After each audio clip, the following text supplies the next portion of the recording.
7th Brigade headquarters, but not all of its forces, to keep an engagement cell in Kirkuk, for example. You know, probably some questions perhaps about the way ahead in Afghanistan. And what I'll explain is that we've spent the last year getting the inputs right in Afghanistan, getting the right organizations and structures, which we knew we needed from Iraq, but we didn't have in all cases. And then getting the best people in charge of them, and getting the big ideas right, the concepts right, the civil military counterinsurgency campaign plan, and then deploying the resources to enable all of that. So again, that's what we have sought to do over the course of the last year. And now with the inputs right, you're just seeing the first of the outputs. And that's the Central Helmand operation, the Marja, Nadi Ali expansion of the security bubble, if you will, in that area. So I think we'll see what, you know, again, this is, you know, we've you know, we go to places and, you know, whatever folks ask, and that's fine, that's the way it ought to be. And we do quite a bit with World Affairs Councils or other organizations that we've probably done 6 or 7 of those in the last year alone. And we do, you know, Council on Foreign Relations and think tanks and then just a lot of different universities. General? Yes.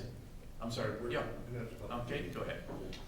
You've spoken about, on the don't ask, don't tell policy, you've spoken about other countries' militaries, such as Israel, Canada, the UK, and said that they have integrated gays and lesbians, but have had sensible and pragmatic policies. So what I'm wondering is, in your estimation, what would make a sensible and pragmatic policy that could make the elimination of don't ask, don't tell possible for the U.S. military? Well, what you've just described is why we need to carry through with the review that the Secretary of Defense directed that's being conducted by General Counsel Jay Johnson and General Carter Ham. And my position, as you may have heard to the Center Armed Services Committee the other day, is that the time has come to consider if the change should be made, but it should be done in a sensible and thoughtful and deliberate manner that has to include, I think, this review being conducted, because the review is what will identify the views in the force in an objective and rigorous manner. What we have are a lot of unofficial results. We have our own personal views, our thoughts, and so forth.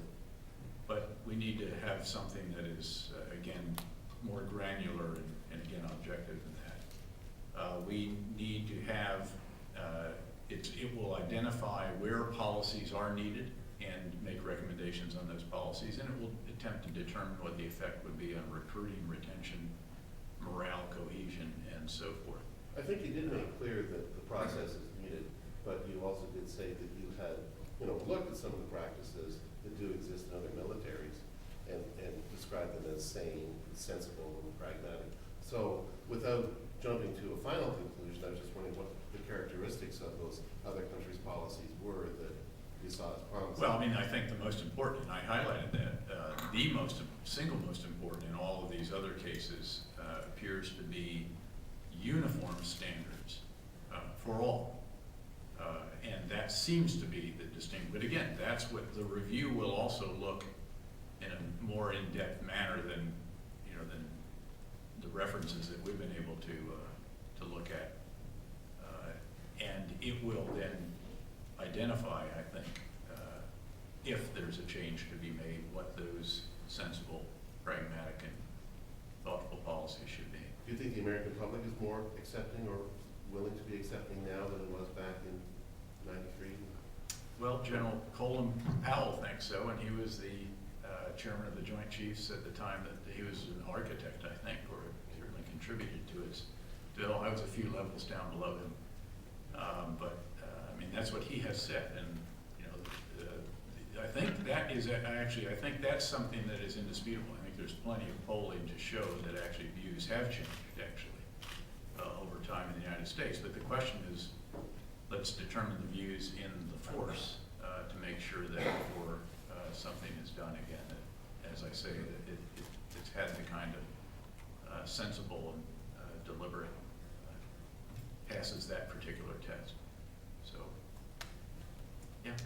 The 7th anniversary of the start of the war in Iraq came and went on Friday with remarkably little attention paid to it. Granted, the healthcare debate was on fire at that point, and there has been an increasing shift towards domestic attention because of the economy. But from your perspective, what is it to see sort of the public attention to what's happening in Iraq wane? And could you fill us in a little bit on just how active military involvement in Iraq is right now?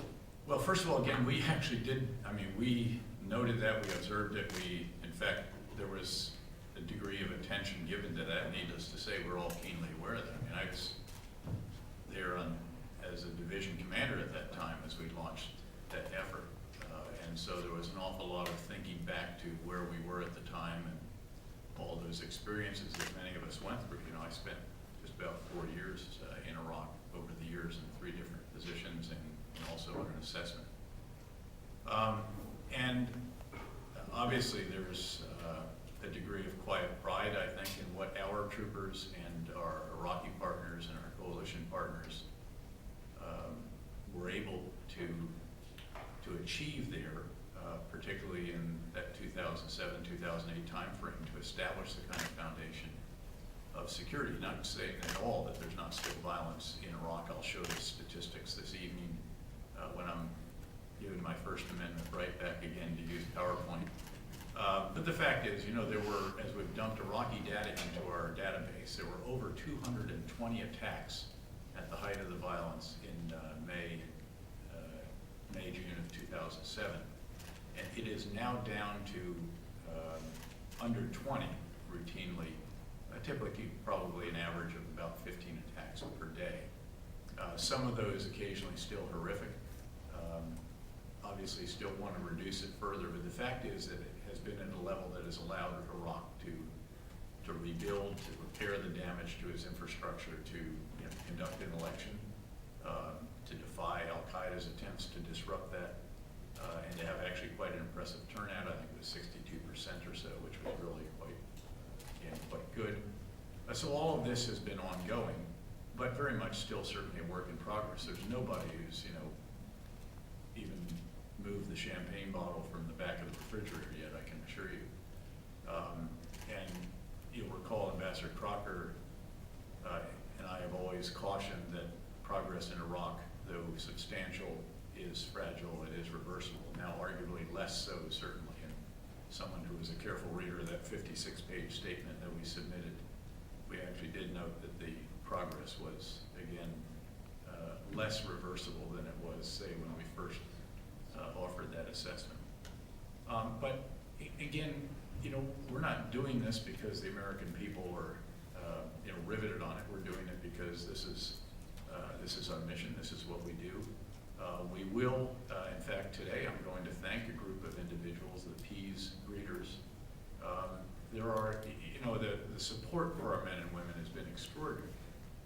And that has never, while attention may shift to a domestic issue like healthcare, like the economy, like some of the other very pressing issues that people are facing at home, there's been plenty of focus, certainly, on, again, Iraq, Afghanistan, and our other endeavors around the world.